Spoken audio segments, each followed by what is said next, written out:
이게 이제 불편한 진실은 사실은 우리나라의 대주주들은 주가가 오르는 걸 오히려 싫어하니까 주가가 오르는 걸 좋아하는 대주주는 시장에서 돈을 땡겨서 뭐 투자를 하든 뭘 하든 하고 싶어 하는 경우에는 주가가 오르기를 바라기도 하고 그래서 막 IR도 해주고 하지만 대체로의 경우에는 주가가 올라봐야 상속세만 비싸지고 대주주한테 돌아가는 건 없으니 주가가 안 오르는 게 오히려 좋아.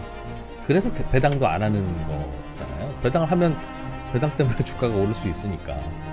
그런데 주가가 올라야 하기 때문에 할까가 이렇게 잘 모르겠습니다. 그게 이제 상속세랑 같이 맞물려서 풀어야 풀리는 문제일 것 같기는 한데. 그런 부분도 있을 수 있으나 사실 저희가 상법을 개정해서 지배구조를 개선하고 여러 가지 노력들을 벌이는 과정 자체가 그런 의사결정 자체, 이사회에서 의사결정 자체가 좀 더 지배구조를 투명하게 함으로써 주주의 이익도 다 충실하게 보자 이런 취지라고 저는 생각합니다. 그렇구나. 아마 우리 사회는 점점 발전해 나갈 거라고 생각합니다. 네, 3프로가 묻고 정책 책임자가 답하다. 또 오랜만에 이 코너로 여러분 만나 뵙게 됐습니다. 뭐 경제가 언제 경제가 너무 좋아 이럴 때가 사실은 오랜 기억이죠. 경제는 항상 어렵고 불편하고 또는 힘들고 그랬던 겁니다만 요즘은 특히 이 우리나라 경제 정책을 하기가 참 쉽지 않은 시절인 것 같습니다. 다양한 어려운 문제를 현장에서 만나보고 계실 텐데 그 정책 당국자 중에 한 분을 모셨어요. 오늘은 기획재정부의 이형일 1차관 모셨습니다. 좀 여러 가지 질문 좀 드려보려고요. 어서 오십시오. 안녕하십니까. 기재부 1차관 이형일입니다. 반갑습니다. 네. 기재부에서는 거의 뭐 스타 상사라고 하시던데. 그럴 리가 있을까요? 아니 기재부 직원들은 매년 그거 뽑나 봐요. 닮고 싶은 뭐 선배. 상사. 예, 그렇게 해서 인기 투표. 예, 그런 취지입니다. 예. 보통 그러면 그냥 그 해에 장관님이 되거나 그렇지는 않나 봐요. 또 철저하게 무기명 비밀 투표를 해서. 네, 무기명이고 뭐 부총리께서 될 때도 있고 또 안 될 때도 있고. 예. 그 모든 이제 간부들이 좀 긴장하게 되죠. 그 기간이 되면. 근데 차관님은 그거 1년에 한 번 하는 건데 3번이나 1등 먹었다면서요. 이거 아마 저희 직원들께서 잘 봐주신 게 아닌가 그렇게 생각합니다. 장관을 제치고 1등하고 그러면 좀 눈치 보이거나 그렇지는 않아요? 아니면 축하하는 분위기입니까? 뭐 상반된 입장이 있습니다. 예. 저로서 좀 애매할 때도 있고요. 비결이 뭐예요? 저도 이제 여기서는 3프로 TV에서는 그 부사장인데 어떻게 하면 그게 이제 닮고 싶은 상사가 되는 겁니까? 비결 좀 알려주십시오. 저도 사실 뭐 그거를 위해서 노력한다거나 그런 건 아니고 나중에 이제 되고 난 다음에 저도 좀 의아해서 일부 직원들한테 친한 직원한테 물어봅니다. 왜 내가 되는 거야? 이렇게 물어보면 이제 대답이 그렇습니다. 이게 뭐 잘 대해준다고 항상 좋은 상사는 아니다. 그렇긴 그렇죠. 라고 이야기를 합니다. 그래서 원래 뭐 정부 다 그렇지만 기재부도 특히나 굉장히 일이 고되고 터프하죠. 힘들고 그러지 않습니까? 상대방을 좀 더 이해해 주려는 노력을 한다든지 그런 부분이 있고요. 또 하나는 제가 특별히 이런 건 저도 그랬었구나 생각하는 건 뭐냐면은 일을 2번 시키지 않으려고 많이 노력을 했습니다. 와, 그건 무슨 말입니까? 예를 들면 이제 어떤 주문 지시 위에서 내려왔을 때 이 일을 할 때 혼자서 이제 이건 이렇게 이 방향으로 갈 거야라고 해서 일을 준비를 해서 페이퍼를 들고 왔는데 정작 위에 보고받는 분이 내가 이런 취지로 시킨 게 아니다라고 할 때가 가끔 있거든요. 쉽게 말하면 엉뚱한 데 가서 일어난 모습 그렇습니다. 그래서 애매한 지시가 나오면 꼭 그 지시자에게 가서 취지를 좀 더 확인하고 방향을 정립하고 나서 이제 일을 하면 그러면 이제 2번 일을 하지 않지 않겠느냐. 이런 걸 좀 의미 있게 봐줬다라고 이야기를 하더라고요. 예, 그런 부분이 있었고요. 혹시라도 이제 하다가 일이 잘못해서 깨질 때가 있지 않습니까? 그러면 이제 책임을 미루지 않는 거 그냥 상사가 내가 잘못한 걸로. 그렇죠. 그냥 그런 것들 아마 가점 포인트 아니었나 생각하는데 괜히 제 자랑이 된 것 같습니다. 죄송합니다. 그건 차관님이 이제 차관님 아닐 때 이제 사무관부터 쭉 올라오셨으니까 과장 때 그때 윗사람들로부터 받은 그 스트레스가 있어서 나는 상사 되면 이렇게 하지 말아야지 하는 그 포인트를 실천하신 거 아닌가요? 그럴 수도 있겠습니다. 중요한 포인트죠. 맞아요. 특히 잘한 거는 그냥 부하 직원들이 잘해서 그래요 라고 말 한마디라도 해주고 잘못한 거면 내가 지시가 잘못했나 보다 하는 거지. 그게 위에서 실제로. 요만큼 깨지고 내려오면 이만큼 푸는 상사도 있잖아요. 제가 말씀을 드리겠습니다. 아이고. 차관님 되실 때 임명 소식을 전하면서 그 대통령실에서 복합적인 위기에 처한 한국 경제 현실을 진단하고 해법을 찾을 적임자다.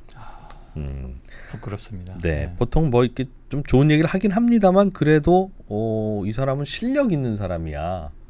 즉 뭔가 그냥 일을 잘 처리하고 부드럽게 하는 그런 스타일이 아니라 뭔가 좀 많이 알고 있어서 우리가 뽑았어라고 하는 것 같아서 좀 몇 가지 좀 여쭤보려고요. 네. 복합적인 위기에 처한 한국 경제의 현실이라고 하면 차관님 머릿속에는 이게 참 위기고 문제지 하는 게 어떤 겁니까 일단? 사실 이제 우리 경제가 이제 예전에 고도 성장기를 접고 난 다음부터 이제 성장률 자체가 잠재 성장이라고 하죠. 우리의 능력치가 예. 조금씩 이제 둔화되는 과정에 있지 않습니까? 아무래도 이제 추격 경제를 하다 보면 잘하는 사람 따라가기는 쉬운데 어느덧 이제 우리가 맨 앞에 서서 그 다음에 길을 찾을 때는 굉장히 어려운 과정이 있으니까 그 자체가 첫 번째 어렵고 또 저희 인구가 지금 기본적으로 생산 연료가 줄고 있지 않습니까?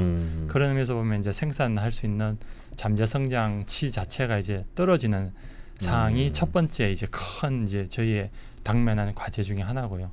두 번째는 이제 지난해부터 시작해서 계엄 여파까지 쭉 이어져 가지고 굉장히 실제 잠재 성장도 떨어지지만 실제 성장이 그 잠재 성장에 훨씬 못 미치는 수준으로 이제 약하게 가다 보니까 사회 전반적인 경제 주체들 전반적으로 심리도 좀 약해지고 자신감도 떨어지고 뭐 되겠나 뭐 이런 생각도 있고 이런 분위기 이 두 가지가 동시에 지금 걸려 있는 상황이라고 생각을 합니다. 그래서 복합적이다라고 저는 그런 의미로 또 복합적으로 볼 수도 있다고 생각하고요. 사실 제가 10년 전에 과장할 때인데요. 그때만 해도 경제 성장률을 이제 우리가 목표를 정하고 할 때 3% 후반을 정했습니다. 제가 오늘 여기 오기 전에 한번 2015년 경제 전망을 한번 찾아봤는데요. 3.4에서 3.8 이걸 이제 논의를 하고 있었던 시기였습니다. 10년 전에. 10년 전에 2015년 경제를 어떻게 할 거냐 이런 걸 논의할 때 실질 성장률로. 실질 경제 성장률. 그게 물가대에서 경상이 되는 명목이 건데 되는 거죠. 지금 저희는 2%를 갈까 말까. 올해는 1% 넘느냐. 내년은 2% 가느냐. 지금 현재 우리 성장 능력 자체가 2% 조금 모자라는 수준으로 돼 있거든요. 이렇게 10년 잠재 사이에 성장률이 잠재 성장률이 많이 빠졌지 않습니까? 그것만 봐도 그런 측면에서 보면 이 부분은 참 문제다라는 생각이 들고요. 그래서 줄어드는 성장 추세, 잠재 성장률 추세를 한번 턴어라운드를 해보고 싶다. 이게 제가 했던 마음가짐입니다. 종종 그게 되는 나라도 있기는 있죠. 있습니다. 미국 같은 미국 경우에도 그렇고. 떨어지다가 이제 확 올라간 적이 있는데 그때 이제 생산성의 향상으로 많이 했거든요. 새로운 디지털 전환 이런 걸 통해서 이제 많이 됐는데 제가 통계청장 한 2년 이 자리 오기 전에 했었는데요. 보면 데이터 중요성, AI의 중요성을 굉장히 많이 느꼈습니다. 통계란 게 다 데이터를 처리하는 과정에서 어떻게 하면 데이터와 데이터 간의 융합을 잘할지 이런 과정에서 인공지능을 어떻게 받아들여야 될지 이런 걸 보면서 여기에 굉장한 잠재력이 있다라는 걸 제가 느꼈고요. 통계에? 통계에도 그런 게 있습니다. 데이터와 데이터를 결합하는 거죠. 통계청의 데이터와 뭐 사망 원인 통계 데이터를 결합을 하면 여기서 새로운 신성장 동력이 나옵니다. 예를 들면 어떤 분이 이제 병원에서 어떤 처치를 해서 그 다음에 병원을 퇴원했어요. 근데 이분이 그 다음 결과는 알 수 없습니다. 병원에서는 개인정보가 알 수 없습니다. 그렇죠. 우리 통계청에는 사망 원인 데이터가 다 들어옵니다. 어떤 분이 돌아가시면 그분이 어떤 원인으로 돌아간지를 저희한테 보고를 하면 저희들이 보고 점검을 해서 이분은 1차 원인이 뭐다. 간접적 원인이 뭐다. 다 정리를 해서 그걸 1년에 한번 정리해서 발표를 하거든요. 근데 세부적으로는 데이터가 다 있습니다. 만약 이 병원이 자기가 치료한 분이 어떤 식으로 돌아갔는지를 안다면 치료에 도움될 수 있겠죠. 그렇죠. 잔존 기간 얼마나 생존하셨는지 그리고 마지막에 뭘로 돌아가시지 안다면 그 당시 처방이 맞았는지를 볼 수 있는 계기가 되지 않습니까? 그러면 새로운 치료 기법을 발견할 수 있는 도움이 되거든요. 그래서 그렇겠네요. 결국 저희가 이제 암병원하고 같이 협업을 하고 있습니다. 그래서 암 치료에 대해서 좀 보자. 어떤 암을 이렇게 치료한 거랑 저렇게 치료한 거 어떤 결과가 난지 그래서 도와주고 있거든요. 그런 걸 보면 이 데이터와 데이터의 융합이라는 게 얼마나 새로운 기회와 아이디어가 그렇습니다. 되겠네요. 만들 수 있다고 생각해서 그런 걸 우리 경제 전반에 좀 도입할 수 있지 않을까 이런 생각을 가졌고요. 그래서 원래 이제 우리 앞으로 5년간의 경제 성장 전략할 때 우리 부총리께서 똑같은 인식을 갖고 계셨고 그래서 AI의 대전환, 데이터 이런 게 굉장히 강조를 해서 이번에 성장 전략을 만들었고요. 이런 거는 좀 긴 호흡이지만 끊임없이 저희가 노력을 하려고 하는 사항입니다. 이게 이제 첫 번째 이제 그 잠재 성장률을 떨어지는 걸 좀 높이기 위해서는 어차피 노동을 더 늘리기 위해서는 이제 뭐 경제 활동 참가율을 높인다 이런 것도 당연히 해야 되는 상황이지만 어느 정도 한계가 있거든요. 인구가 계속 줄고 있으니까. 생산 인구가 줄고 있으니까. 그래서 결국에는 생산성의 원천은 지금 시대에는 AI와 데이터가 아닐까 이렇게 생각을 하고 그 분야에 굉장히 노력했고요. 사실 한국은행도 데이터 관련돼서 그거를 리서치를 했었는데 그걸 보면 우리나라가 AI를 제대로 확산시키고 제대로 다 전 분야에 도입한다면 한 GDP가 12%까지 늘 수 있다. 이런 분석도 나왔습니다. 그래서 이 분야는 꽤 크다라고 생각해서 매진을 하고 있고요. 두 번째는 현재 당면한 경기입니다. 당면한 경기를 어떻게 이제 끌어올릴 거냐라는 건데요. 그래서 제가 첫 번째 저희들이 이제 정부 차원에서 했던 게 이제 2차 추경을 통해서 민생 회복 소비 쿠폰을 통해서 사실은 이제 그 어떤 뭐 긴급 응급 조치이죠. 사실은 뭐 어떤 면에서 막 위급한 환자를 살리기 위한 심폐를 살리기 위한 그런 노력으로 많이 노력을 했고요. 그게 좀 지금 보면 좀 효과가 있지만 여기서 만족하지 않고 좀 더 새로운 그 경제 활동의 어떤 활력을 도모하기 위한 방법을 더 찾고 그런 노력도 같이 해나가고 있습니다. 소비 쿠폰은 이제 한 달쯤 됐는데 8월 달에 주로 나갔다고 보면 그렇습니다. 그렇죠? 7월 중순 이후에 지급됐으니까 8월 달에 소비가 좀 나아진 게 있어요? 통계로 좀 지금 현재 통계는 한 달에 시차가 있습니다. 그래서 기본적으로 7월 통계는 지금 나왔고요. 7월 통계가 이제 하순부터 그게 지급이 됐지만 이미 그 당시 7월 산업활동 동향 안에 있는 소매 판매 통계가 이제 결국에는 물건이 얼마 팔렸나라는 걸 볼 수 있는 유통 채널을 통해서 거기서 전월 대비로 2.5% 늘었다고 기록이 나왔는데요. 전월비로? 그렇습니다. 이거는 보통 이 데이터는 안 좋으면 뭐 마이너스 1 조금만 플러스 1 사이에서 움직이는 데이터면 2.5는 굉장히 많이 는 데이터고요. 계단식으로 조금 늘었다 이거죠. 많이 늘었고 이제 8월에도 또 일부 남아있기 때문에 그 높은 데서 또 얼마나 더 분위기를 만들어갈지는 저희가 지금 지켜보고 있는 상황이고요. 그거 말고도 사실은 심리가 좀 움직였습니다. 심리 지표라는 게 이제 소비자 심리 지수라는 게 있는데요. 이게 보통 100을 주변으로 왔다 갔다 하는 그것도 좀 8월 달 거가 나올 때가 됐나요? 8월에 나와가지고 지금 111, 114까지 나와가지고 굉장히 올라갔습니다. 그래서 이게 보통 지난 연말에는 88까지 떨어졌거든요. 그러다 이게 쭉 올라와서 계속 올라가고 있기 때문에 심리도 좀 개선되고 있구나. 한편 또 보면 기업들은 어떨까 했는데 기업 심리 지수도 있습니다. 기업 심리 지수는 이제 100 기준으로 보통 100 잘 안 넘거든요. 안 넘는데. 비관적이죠. 그런데 하여튼 80몇에서 91로 좀 올라간 게 있어서 작년 12월이야 뭐 나라 전체가 그냥 아무랬을 때니까. 그래서 전반적으로 심리도 좀 개선되는 움직임이 있어서 저희들은 여기에 만족하지 않고 또 다른 형태의 어떤 경기를 좀 활성화하기 위한 특히 지방 소비, 지방 건설 이런 쪽을 좀 더 노력하는 중에 있습니다. 차관님, 그럼 이거 소비 쿠폰 같은 거는 일상적으로 계속 뿌리면 우리 이번에 처음 해보면서 이제 할 때 말도 좀 많고 그랬는데 뭐 언발에 오줌 누기다 그거 왜 하냐 하는 분들도 있고 야 실질적으로 돈이 돌아야지 그럼 도는 게 좋지 나빠? 먼저 하는 논란도 좀 있고 전문가들 사이에서도 의견이 분분하긴 하더군요. 네네. 정책을 집행하시는 입장이니까 딱 가운데서 중립적으로 말씀 주시기는 어렵겠으나 효과가 이렇게 있으면 계속 하던가 금액을 늘려도 될 텐데 이런 효과에 뭐 예를 들면 뭐 반작용이라든가 나중에 치러야 할 비용이라든가 그런 것도 있는 걸까요? 기본적으로 이번에 소비 쿠폰을 지급이 되고 난 다음에 제가 이제 실태조사, 공식 통계는 아까 제가 말씀드렸습니다만은 실태 조사 같은 걸 물어보면 굉장히 많이 효과가 있었다라는 부분이 있고요. 특히 이제 한국 신용 데이터라고 KCD라는 데서 이제 카드 데이터를 갖고 좀 본 게 있는데요.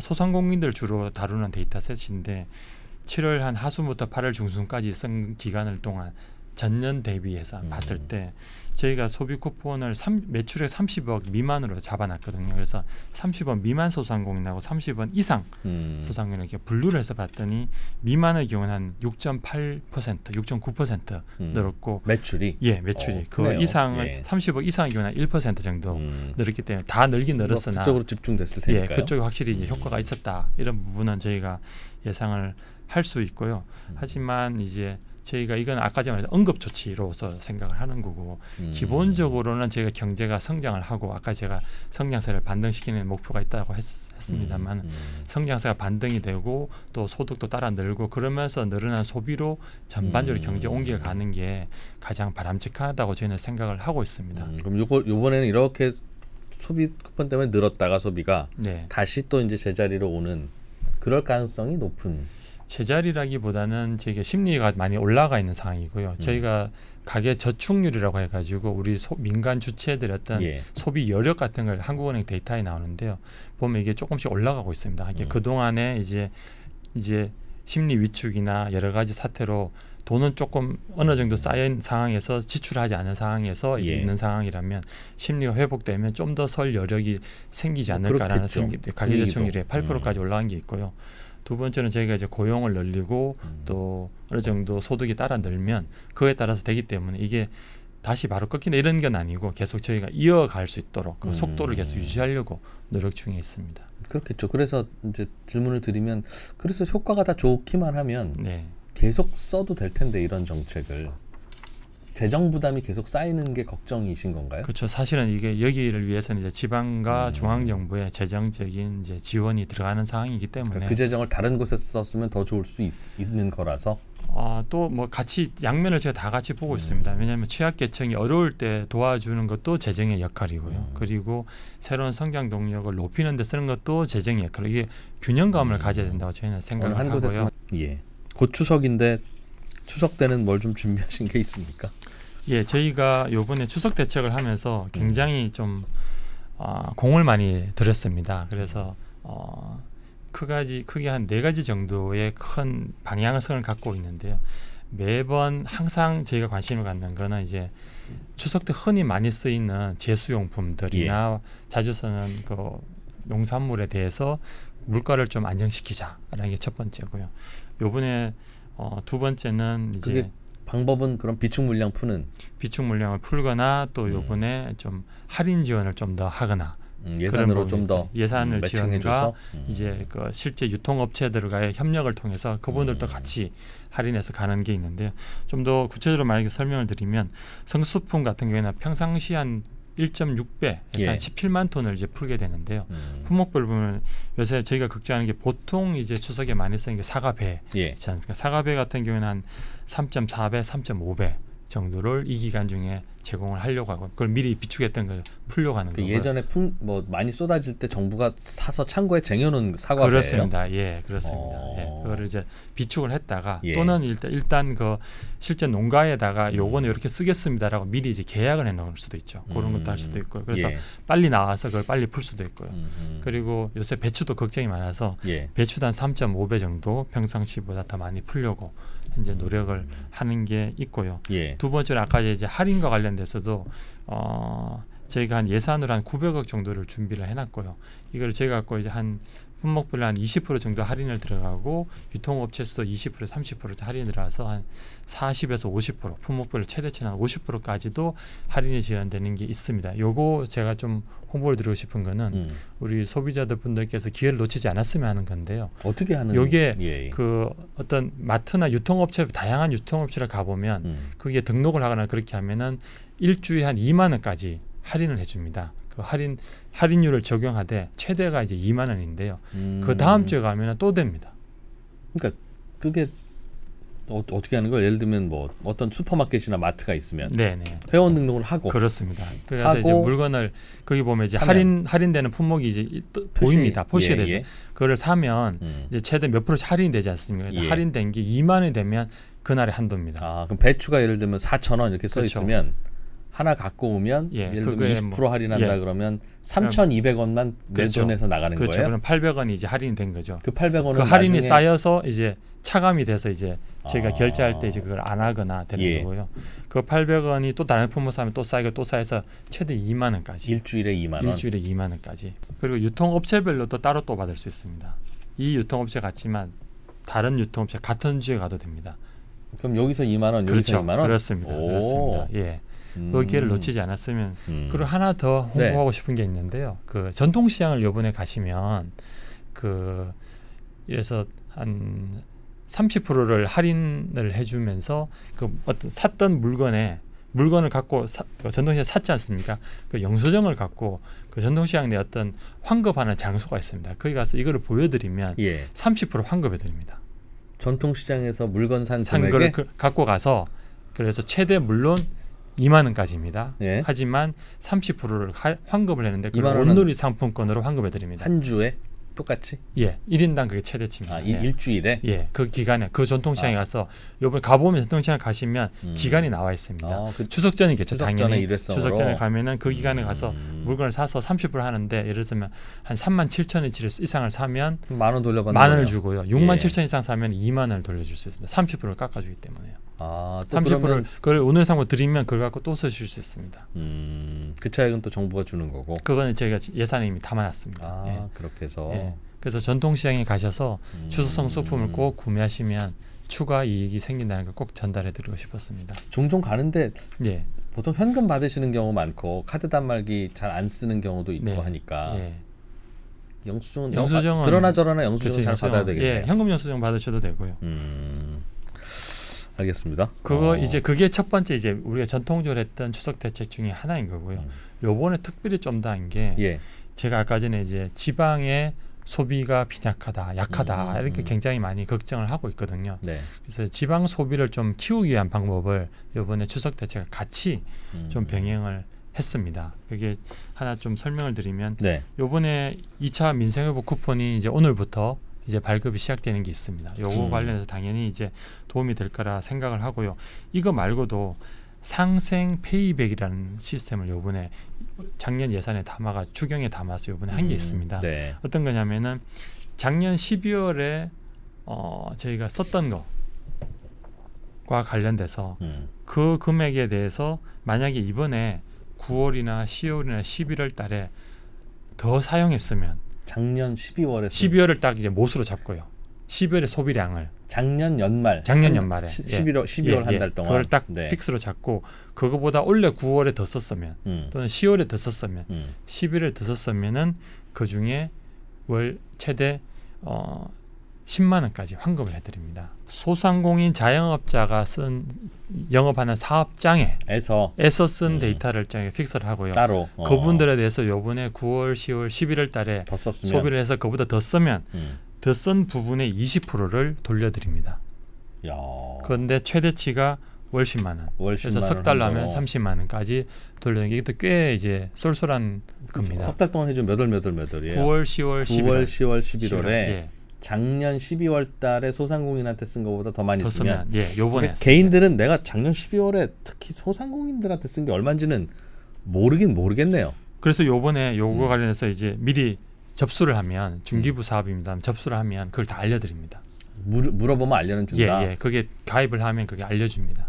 근데 만약 모르고더라도 하여튼 열심히 써서 차익이 생기면 자동으로 내 통장에 들어와요? 따로 신청 안 해도? 예, 그게 처음에 가입을 신청하면 그게 들어오게 됩니다. 예. 처음에 가입 이 상생 페이백에 나는 상생 페이백 제도를 활용하겠습니다라고 신청할 때 그걸 하면은 그때 이제 각종 데이터도 나오고 뭐 어디다 받을지 그런 것도 다 제공이 되는 거고요. 그리고 여기다 저희가 좀 이 하신 분들 중에 좀 경품을 뽑아서 또 좀 복권처럼 그런 것도 또 기획을 하고 있습니다. 이렇게 많이 관심을 가져주시면 이번 기회에 좀 많이 그거 왜 가입하고 나서 하도록 해요? 그거 가입 안 했어도 그럼 열심히 쓰면 혹시 좋은 게 들어올 수도 있겠구나. 개인정보도 들어가 있습니다. 이렇게 본인의 카드 데이터를 받아가야 되니까요. 소비량을 누군가 모아야 되는 거잖아요. 개인정보 동의도 필요하고요. 추석 때 그 아이디어 말씀하시는 거 보니까 진짜 직원들 좀 더 갖고 와봐요. 막 그랬던 것 같은데. 사실 이거 하느라고 저희가 한 달 동안 계속 그 관계부처랑 회의하고 우리 내부에서도 토론하고 아이템을 많이 모았습니다. 그래서 사실 좀 더 있습니다. 더 있는데요. 얘기 좀 해봐 주세요. 근데 이게 작년에도 이만큼 했을 거고 재작년보다 다릅니다. 그러니까 매년 차관님들은 했을 거 아니겠어요? 그렇습니다. 거기서 추가로 들어간 거죠. 예를 들면 이제 전시 공연하기 위한 쿠폰이 지금 지급이 되고 있습니다. 예를 들어서 개인당 한 번이고요. 그래서 공연을 가면 예를 들어서 뭐 연극이나 뮤지컬이나 뭐 국악이든지 가면은 10,000원을 깎아줍니다. 현재 지금? 깎아주는데 요번 기간 동안에는 좀 더 해주자라고 해가지고 그 매주 한 번씩 하게 되고요. 그리고 한 번 할 때 그 깎아주는 게 1인당 15,000원으로 좀 더 깎아주기로. 아니 해가지고. 공연에서 15,000원 깎아주면 네. 거의 반값인 경우도 많을 텐데. 따라 뭐 다를 수도 있습니다만 예, 조금이라도 도움이 되게끔 해서 좀 더 갈 수 있고 공연을 볼 수 있도록. 그리고 지금도 그걸 뭐 신청해야 되는 겁니까? 그렇습니다. 그거는 이제 이름이 뭐예요? 검색해 보게요. 공연 쿠폰, 전시 쿠폰 이렇게 돼 있고요. 전시 쿠폰의 경우에는 이제 현재 그 할인 지원해 주는 게 3,000원인데 네. 이번에는 5,000원까지 해주고요. 이게 다른 게 1인당 1회다가 이번에는 매주 1회로 바꿔가지고 최대한 많이 이 기간 동안에 쓰실 수 있도록. 이것도 신청하고 그렇습니다. 현장 가서 할인 받고. 그렇습니다. 예, 요 제가 할인해 주는 거는 제가 아까 이제 지방 소비 이야기했지 않습니까? 예. 비수도권에만 해드립니다. 아 비수도권에 지방에 공연이 있는 있을 공연이 때. 있을 때 많이 가서 활용해 주십사라는 차원이고요. 공연하는 팀들이 지방 좀 내려가라는 메시지도 담겨 있네요. 그래주시면 더욱 감사드리고요. 우리 지방에서 많이 소비를 그 여러 가지 문화 활동도 지방이면 해주셨으면 어디까지입니까? 좋겠습니다. 서울, 경기도 비수도권이면 됩니다. 예. 경기도 제외한 다른 곳. 네. 인천도 있고요. 예. 그리고 스포츠 쿠폰 이런 것도 있습니다. 스포츠 쿠폰도 1인당 5만 원까지 스포츠 활동할 때 지원해 주는 건데요. 예. 이게 65세 이상을 해주는데 그동안에는 이제 기초수급자에 대해서 한정했는데 이번에 다 65세 이상 전 국민한테 65세 이상이면 다 할 수 있도록 저희가 해드렸습니다. 이거 5만 원은 어디서 쓸 수 있는 거예요? 그러면 그 스포츠 할 때 여러 가지 뭐 액티비티 할 때 쓸 수 있습니다. 동네 헬스장 그렇습니다. 쓸 수 있고 어디 무슨 마라톤 대회 신청할 때도 쓸 수 있고. 거기까지 한번 확인해야 되겠습니다. 그거는 이름이 뭡니까? 검색해서 또 봐야 스포츠 쿠폰으로 되어 있습니다. 스포츠 쿠폰. 네.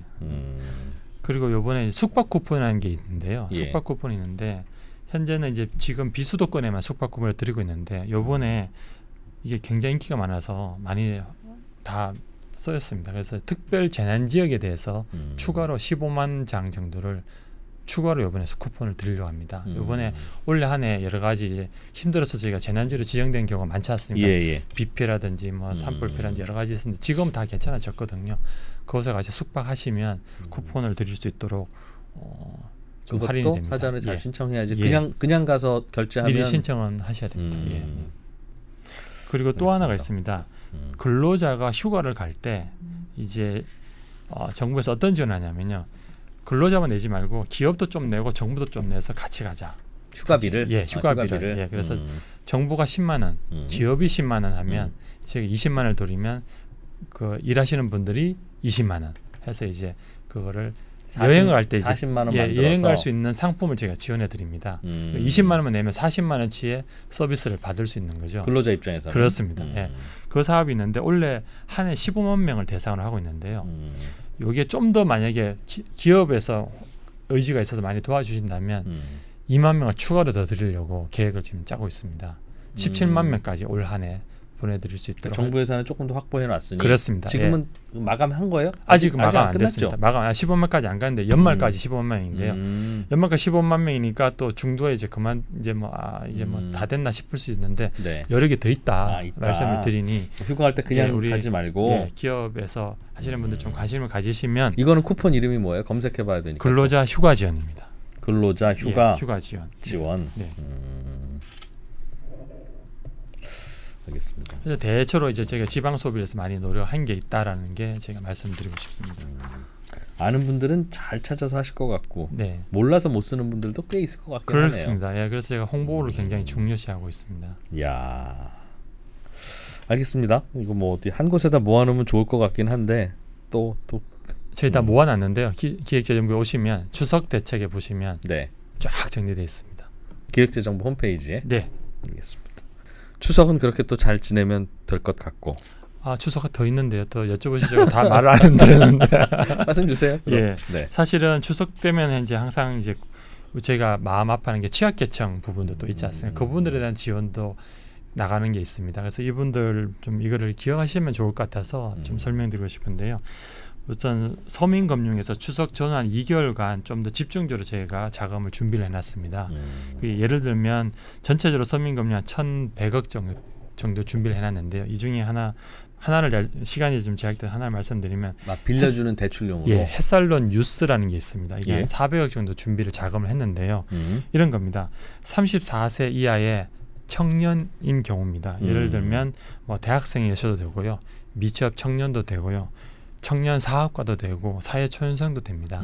이분들이 연소득이 만약에 3,500만 원 이하인 경우에 사실 대출 받기 어렵거든요. 예. 근데 이분들을 이제 생애 처음인 경우에 한 1,200만 원 정도까지 1인당 예, 빌려드리는데요. 최대 7년간 분할 상환해서 드립니다. 예, 대출 이자는 한 4% 내외 정도 되고 이게 4%. 저희가 복권을 사면 예. 모아놓은 기금이 있거든요. 그 기금에서 이렇게 사회에 환원한 용도로 쓰고 있습니다. 요거를 요 추석 전후에 좀 자금을 늘려놨으니까 혹시 이제 여러 가지 어려움이 있을 때 많이 이제 이용해 주셨으면 하는 게 햇살론 뉴스 예. 호스텔 할 때 그 뉴스인가 봐요. 젊은 분들, 젊은 청년에 뉴스. 대한 예, 그런 걸 하고 있고요.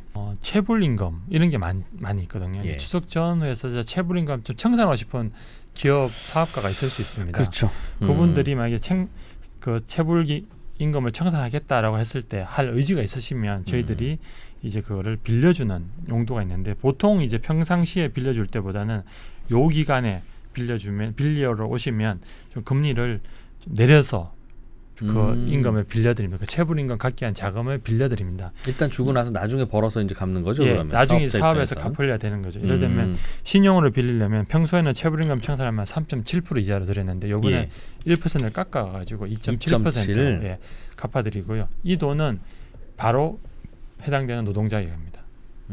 오케이 하면 리스트 주세요 해서 정부가 꽂아준다는 거죠. 네네. 이거는 이름이 뭐예요? 뭘 찾아보면 체불 청산 지원 융자 사업입니다.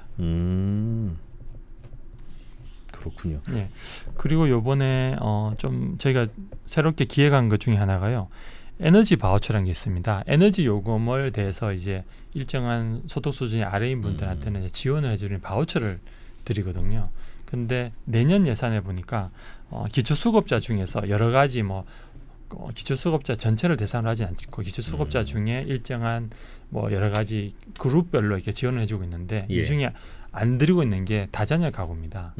다자녀 가구에 대해서는 요 에너지 바우처가 지원이 안 되고 있는데요. 어려운 가정이라도 이 중에서도 예, 기초수급자지만 2자녀 이상 다자녀의 경우는 이제 안 드리고 있었습니다. 똑같이 어려운데 자녀 많으면 안 준 거예요? 예, 그래서 이게 내년 예산에 그거를 반영을 해서 신청을 해놓은 상태입니다. 국회에서 심의를 받을 거지만 그 다자녀 가구에 대해서도 에너지 바우처를 드리자라는 예산이 저희가 신청했기 때문에 이게 만약에 통과가 국회에서 잘 논의해서 통과가 되면 이게 지원이 되는데요. 이게 사이클이 내년 여름부터 지원됩니다.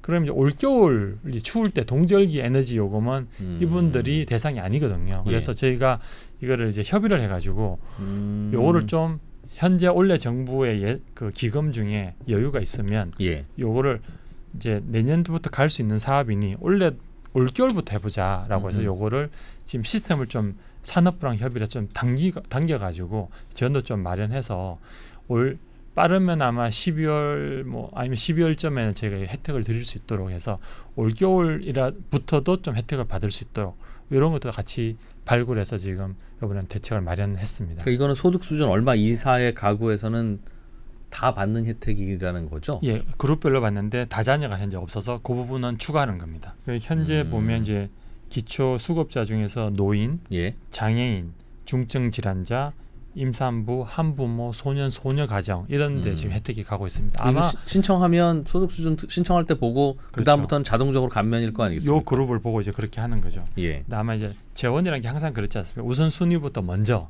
이분들이 더 이제 지원의 필요가 더 높다고 해서 된 건데 그래서 요번에 내년에 이제 2자녀 이상이 추가됩니다. 그럼 기초수급자 중에서 말씀하신 장애인이거나 한부모 가정이거나 그런 그렇습니다. 어려움이 또 있는 분들한테는 이런 혜택을 줬다는 건데 그렇습니다. 기초수급자 중에 다자녀 이건 네. 그 범위 안에 안 들어있던 걸 넣었다. 네, 요번에 추가를 했습니다. 네.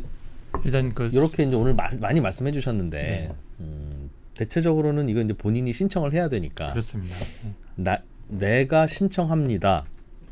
그리고서 내 개인 정보를 그럼 예를 들면 작년 카드 사용액과 올해 카드 사용액을 정부가 보셔도 됩니다. 그렇습니다. 보셔서 네. 비교해 보시고 네. 많으면 저는 주세요. 네, 네. 그 대신 저는 제 개인정보를 오픈합니다라고 해야지. 신청 안 한 분들 것까지 보고 어유 이분도 늘으셨네 해서 주면 그건 그분의 개인정보를 침해한 거라서 이제 접근이 안 되는 그런 거라는 거죠. 네. 근데 현실적으로는 모르겠습니다. 현실적으로는 이것도 이제 법의 문제일 것 같긴 한데 많이 늘었으니까 저희가 확인해보고 늦은 것 같아서 드렸어요라고 하면 당신이 뭔데 내 개인정보를 자꾸 봐 하는 분들이 많이 있을까요? 그러니까 있기야 있을 수도 있는데 정부는 여러 가지를 다 네. 고민을 하고 예. 가야 되지 않을까 싶고요. 그래서 모르겠습니다. 물론 확인이 안 되면 그러니까 이분은 기초수급자인데 자녀 숫자가 확인이 안 되시면 그거는 신청을 받아야 될 것 같은데 네. 확인이 되어 있으면 이분부터 그냥 적용하면 될 것도 같은데 늘 이제 현장에서 뭘 하다 보면 잘 없어서 저도 그냥 평소에 느끼던 거였어요. 근데 이제 네. 정부 입장에서는 혹은 공무하시는 분 입장에서는 어려운 측면도 있을 수 있을 것 같아서 그 얘기도 좀 들으면 그렇구나라고 할 수 있을 것 같아서요. 그런 분도 같이 계속 또 고민해 나가겠습니다. 현실적으로는 예. 어려운 분들이니까 더 적극적으로 신청하시겠지. 신청 안 하시는 분은 상황에서 좀 그만큼 괜찮다는 거 아닌가? 라는 거를 반영한 결과는 아니에요. 신청주의라고 하는 게 혹시 그런 거라면 효율이 있을 수도 있잖아요. 근데 보면 가끔 딱한 사정이 있는 분도 계시거든요. 몰라가지고 신청을 못해서. 맞아요. 그것 때문에 네. 저도 그래서 이제 말씀하신 취지 제가 충분히 또 공감하고요. 그분 아마 관계부처랑 같이 협업해서 풀어야 될 과제라고 저는 생각합니다. 이게 신청주의에 만족한다는 뜻은 아닙니다. 예. 그러니까 개선하면 개선이 될 개선할 만한 수 있는 걸 찾아보고 뭐 여러 가지 제도적인 어려움이 있으면 그것도 돌파해야 될 거라고 저는 생각합니다. 네, 하여튼 뭐 말씀 주신 거 다 찾아 먹으면 저는 유례 없는 따뜻한 추석이 될 것 같긴 합니다. 예, 저희 우리 국민들께서도 예. 이번 추석에 좀 따뜻한 명절이 됐으면 좋겠습니다. 그렇게 요 안에는 이제 신청해야 되는 것도 있고 또 뭐 저절로 되는 것도 있긴 한데 이제 내년부터는 요런 거로 이제 좀 편하게 신청하고 편하게 받는 방법, 이른바 UI라고 하나요? 사용 유저 인터페이스. 요것도 좀 더 개선 되겠죠? 네, 그렇게 노력하겠습니다. 이 따뜻한 추석 이야기는 요걸로 좀 마무리를 하고 기재부 차관이 요런 것만 신경 쓰면 얼마나 좋을까 싶은데 일단은 주식시장 얘기를 좀 여쭤볼까요? 이게 이제 세금과 관련 있는 거라서. 상법 개정안은 통과됐고 배당소득 분리 과세가 이게 이제 주식시장에 또 하나 남은 이슈인 것 같습니다. 어떤 이슈인지는 뭐 대강은 아실 거고 어떤 상황이고 일단 입법 상황이 어떤 상황이고 기재부의 생각은 어떤 건지 좀 말씀 좀 주십시오. 이제 우리 새 정부는 기본적으로 자본시장 활성화에 대해서 굉장한 의지가 강하고 그걸 위해서 1년에 법률 개정이라든지 여러 가지 뭐 원스트라이크 아웃이라든지도 같이 하고 있고요. 또 기재부 중심으로 여러 부처랑 금융위 등등 같이 하는 것 중에 하나가 MSCI 선진지수 가입을 위해서도 굉장히 노력을 하고 있습니다. 이러한 여러 가지 노력이 전체적으로 보면 우리 자본시장이 활성화되고 그게 다시 선순환에 대해서 우리 경제가 기업들이 또 이 자본시장을 통해서 자금 조달도 잘할 수 있고 여러 가지 효과들을 보기 때문에 의미 있다. 저희는 굉장히 중요하다 생각을 하고 있는 모습이고요. 그 중에 하나가 이제 세제 측면에서 저희가 지원을 하겠다는 말씀이 이제 배당소득 분리과세입니다. 배당소득 분리과세는 기본적으로 배당을 받게 되면 종합과세가 되는 상황이라서 받은 소득의 폭에 따라서 최대 45%까지 부과되는 게 있었습니다. 그래서 이거를 좀 이 부분이 이제 배당을 좀 활성화하는데 좀 방해가 될 수도 있겠다라는 생각이 있어서 배당 소득의 경우에 일정한 요건을 만족하는 경우는 분리해내서 세율을 새로 정하자. 이게 저희의 취지. 그것만 내고 끝내게 하자. 요거를 그렇죠. 들어가지 않고 그런 취지이고요. 정부안은 이제 기본적으로 세율은 현재 최대 45%니까 35%까지 깎아주자는 거고요. 맞춰주자. 그래서 기본적으로 14%가 있고요. 또 3억까지는 그 20%, 3억이 넘으면 이제 35% 이렇게 해주는 3단계 세율 구조를 갖고 이제 접근을 하고 있고요.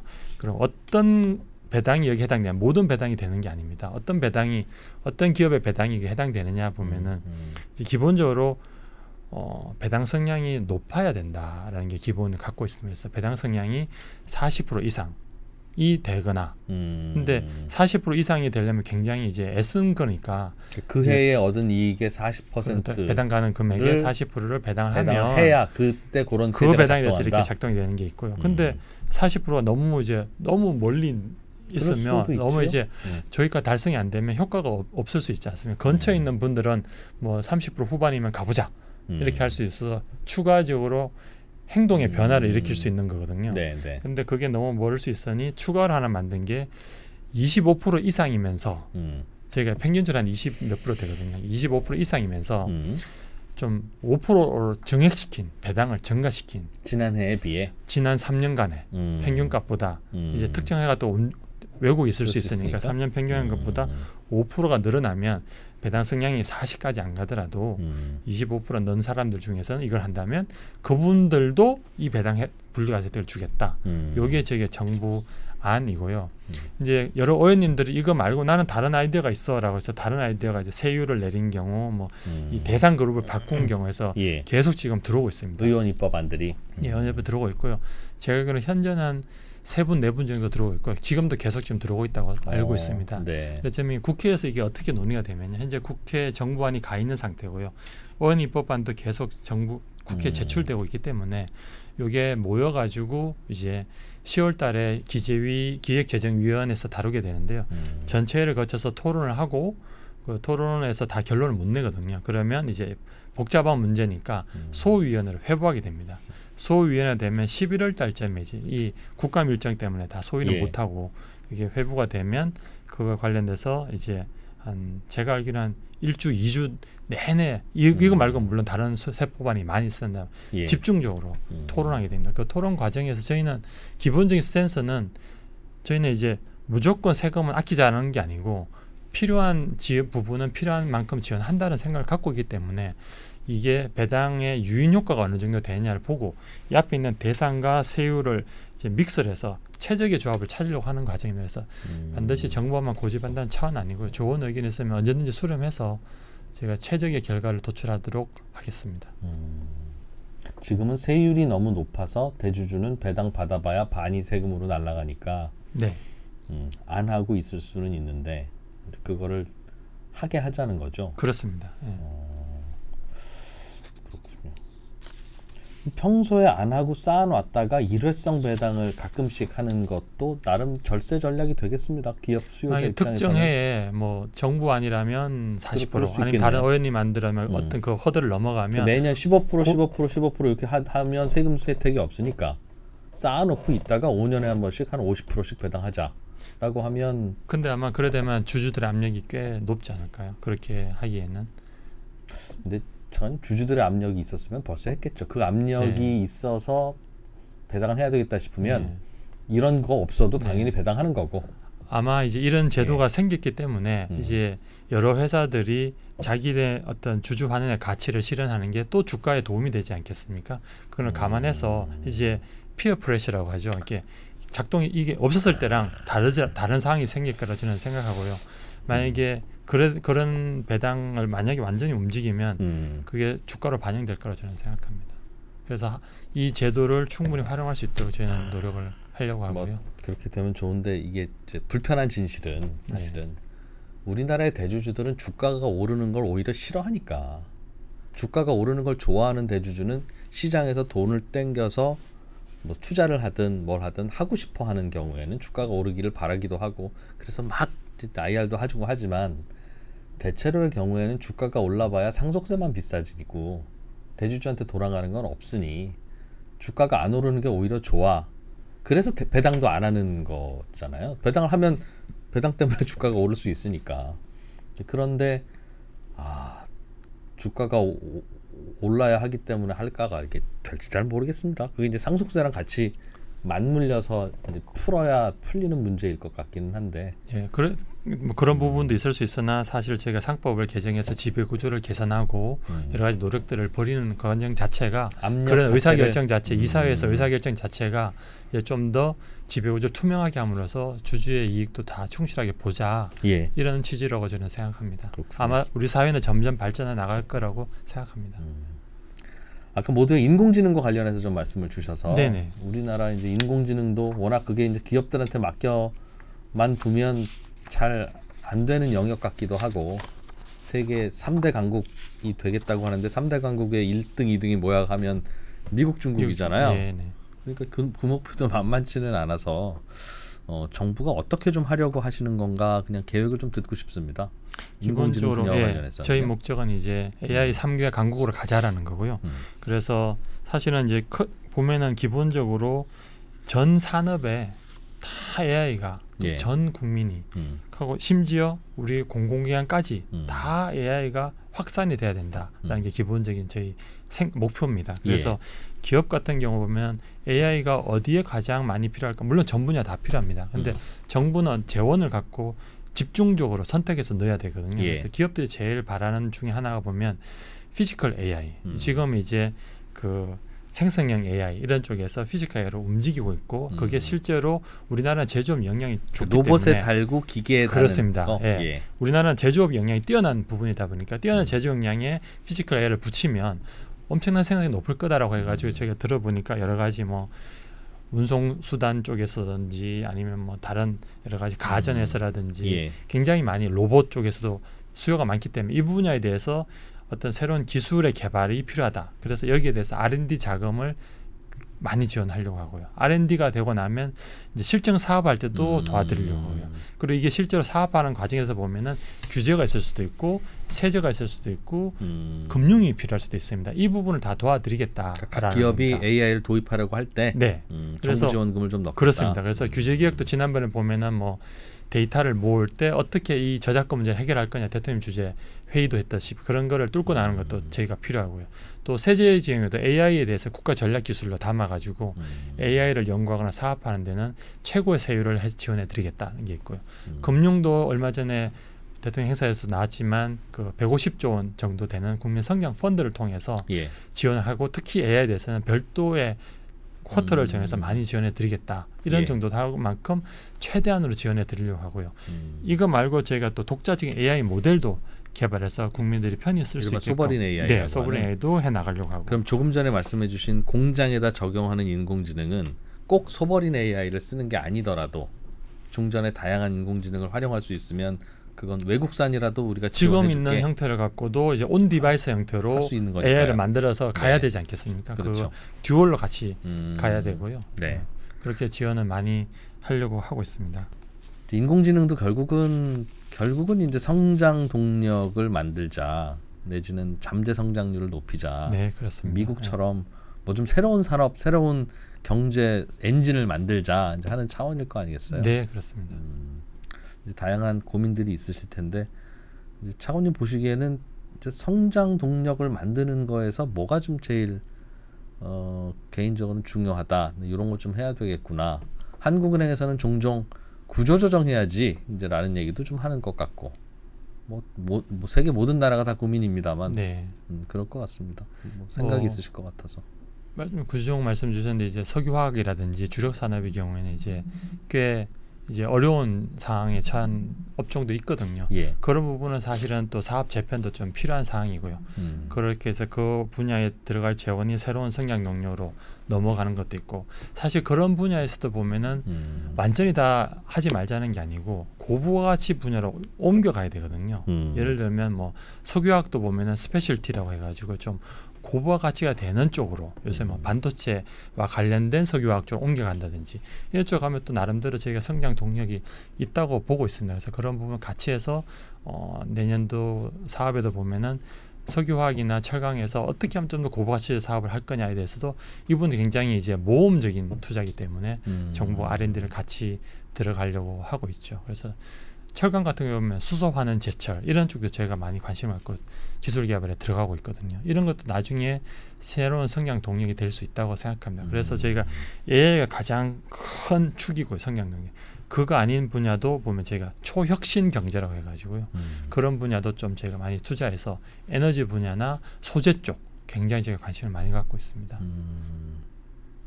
그 이제 정부가 주도해서 하기는 조금 어렵고 기업이 치고 나갈 맞습니다. 때 밀어줘야 맞습니다. 되는. 예, 맞습니다. 분이죠? 제가 그래서 각 아이템별로 기업하고 협업해서 같이 추진단을 만들어서 뭘 도와드릴지를 도와드리는 쪽으로 가고 있는 상황입니다. 그러니까 어떤 기업들은 그걸 이제 치고 나가는 기업들도 있고 스스로도 답이 안 찾아지는 기업들도 있고 뭐 어디나 다양하게 그렇습니다만 미국은 왜 그렇게 잘 나갈까요? 갑자기? 기본적으로는 이제 새로운 그 여러 가지 좋은 인재들이 많이 몰려가 있는 상황에다가 아마 실리콘밸리 쪽에서 있는 거대한 자본, 자유로운 자본의 투자 이런 이제 자본시장의 발전 그리고 인재 그리고 기본적으로 깔려 있는 과학 기술을 이런 것이 결합된 게 아닌가 싶고요. 그래서 저희도 그런 분야를 하기 위해서 뭐 자본가에서는 성장 펀드 같은 걸 만들려고 하고요. 기술 개발을 위해서 제가 좀 위험한 부분은 저희가 같이 투자해 나가려고 하고 그리고 과학 인재 유치를 위해서 아예 다 설명할 기회는 못 드렸 기회는 없었지만은 예. 과학 인재 유치를 위한 노력도 같이 하고 있고 저희가 최대한 그쪽 방향으로 같이 가려고 노력 중에 있습니다. 한국인 아니더라도 외국인들이 우리나라에 와서 해외에서 오시는 분들도 있으면 제가 비자도 좀 많이 드리려고 하고요. 그 소득세도 많이 깎아 드리려고 그러고 있습니다. 그러게요. 미국만 되는 걸까요? 그런 거라면 자본 규모도 그렇고 뭐 인력도 그렇고 막 그 거대한 나라의 그 인프라를 기반으로 만들어지는 산업과 기술을 우리도 같이 만들어서 1대1로 경쟁을 해야 되다 보니까 이게 야 우리나라로 과학자가 와봐야 몇 명이나 오겠으면 이제 혼자는 그런 생각이 종종 저는 가능하다고 그러니까. 봅니다. 가능하다고 봅니다. 우리나라 역사가 다 그런 거였거든요. 예. 불가능한 걸 계속 가능하게 만들어 왔기 때문에 이런 AI 분야는 진짜로 지금 우리가 놓치지 않는다면 완전히 다른 나라로 변할 수 있다고 생각합니다. 장관님 원래 좀 약간 긍정적인 그 스타일이십니까? 아니면 저희 공무원들 항상 긍정적이고도 또 희망을 갖지만 또 그걸 뒷받침하기 위해서 철저하게 준비하는 스타일입니다. 기재부는 요즘 그 조직 개편이 좀 있으신 것 같아요. 그래서 뉴스 검색을 최근에 뭐 어떤 게 이슈인가 봤더니 뭐 1급 간부들 전부 사표 제출 뭐 시끌시끌한 것 같던데 뭐 당사자로서 말씀하시기는 좀 어려울 것 같기는 한데 뭐 어떻게 보십니까? 예, 저희는 기본적으로 어떤 이번 조직 개편은 국정 철학을 충실히 구현하기 위해서 이루어진 거라 생각하고요. 정부의 공무원의 하나로서 예. 그 개편된 상황에 맞춰서 업무가 최대한 잘 이루어지고 앞서 제가 말씀드렸던 성장 동력 예. 그래서 우리 국민들이 살만하게 살 수 있는 대로 노력하도록 최선을 다하겠습니다. 예, 오늘 기획재정부 이형일 1차관과 함께 최근 현안과 또 기재부에서 준비한 내용들 여쭤봤습니다. 요즘 그 정부 부처에서 여기저기 유튜브에도 나가서 국민들한테 정책 좀 홍보 좀 하세요. 좀 압력을 받으셨다고 들었어요. 그 자주 좀 나와 주십시오. 예, 유튜브 나와서 많이 홍보되고 그러면 네. 저도 너무 좋습니다. 그래서 자주 나오겠습니다. 정책 만드는 것도 힘든데 또 홍보하려니까 더 힘들죠. 예, 아닙니다. 이 대책 만들기 위해서 저희가 고생했던 우리 직원들도 생각하고 또 이게 결국에 만들어봤자 알아서 사용돼야지만 의미가 있는 걸 생각해서 그러게요. 굉장히 기분 좋은 마음으로 나왔습니다. 오늘도 이것저것 챙겨서 쓰면 돈 될 만한 정보들이 꽤 있었어요. 그래서 고맙습니다. 감사합니다. 네. 그리고 뭐 이것저것 일하실 때 이제 국민들과 소통을 또 자주 또 하기도 해야 오해도 적고 맞습니다. 갈등과 네. 분열도 적고 네. 오늘 말씀하셨던 경제 발전 성장 동력이라는 게 이제 일할 기분이 나야 이제 뭔가 좀 될 텐데 그러려면 괜히 오해하거나 괜히 또 응어리져 있거나 뭐 그런 거는 없을수록 좋잖아요. 맞습니다. 그러니까 뭐 가끔씩은 이제 정부에서 설명을 따로 안 해주면 국민들끼리 서로 이제 네, 그렇습니다. 싸우다가 네. 갈등만 깊어지는 경우가 있어서 종종 나와서 뭐 사소한 거든 중요한 거든 설명을 좀 해주시면 좋겠습니다. 저희는 그러면 좋겠어요. 자주 좀 네, 나와주세요. 그러겠습니다. 네. 그 마무리하기 전에 한 가지 그냥 네. 사심에 드릴 말씀 하나 드리는데요. 우리 이준우 프로님 제가 평소에 그 네. 라디오 방송에서 아이고. 굉장히 네. 그 방송을 즐겨 듣는 애청자입니다. 그래서 이렇게 자리에 뵙게서 반갑고요. 네. 근데 그것도 굉장히 경제 흐름을 놓치지 않고 하는데 굉장히 좋은 프로라고 저는 생각합니다. 예. 네. 감사합니다. 네. 삼프로 TV에 나와서 손에 잡히는 경제를 홍보해 주시는 네, 오늘 삼프로가 묻고 정책 책임자가 답하다 코너 기획재정부의 이형일 1차관님과 함께 했습니다. 감사합니다. 네, 고맙습니다.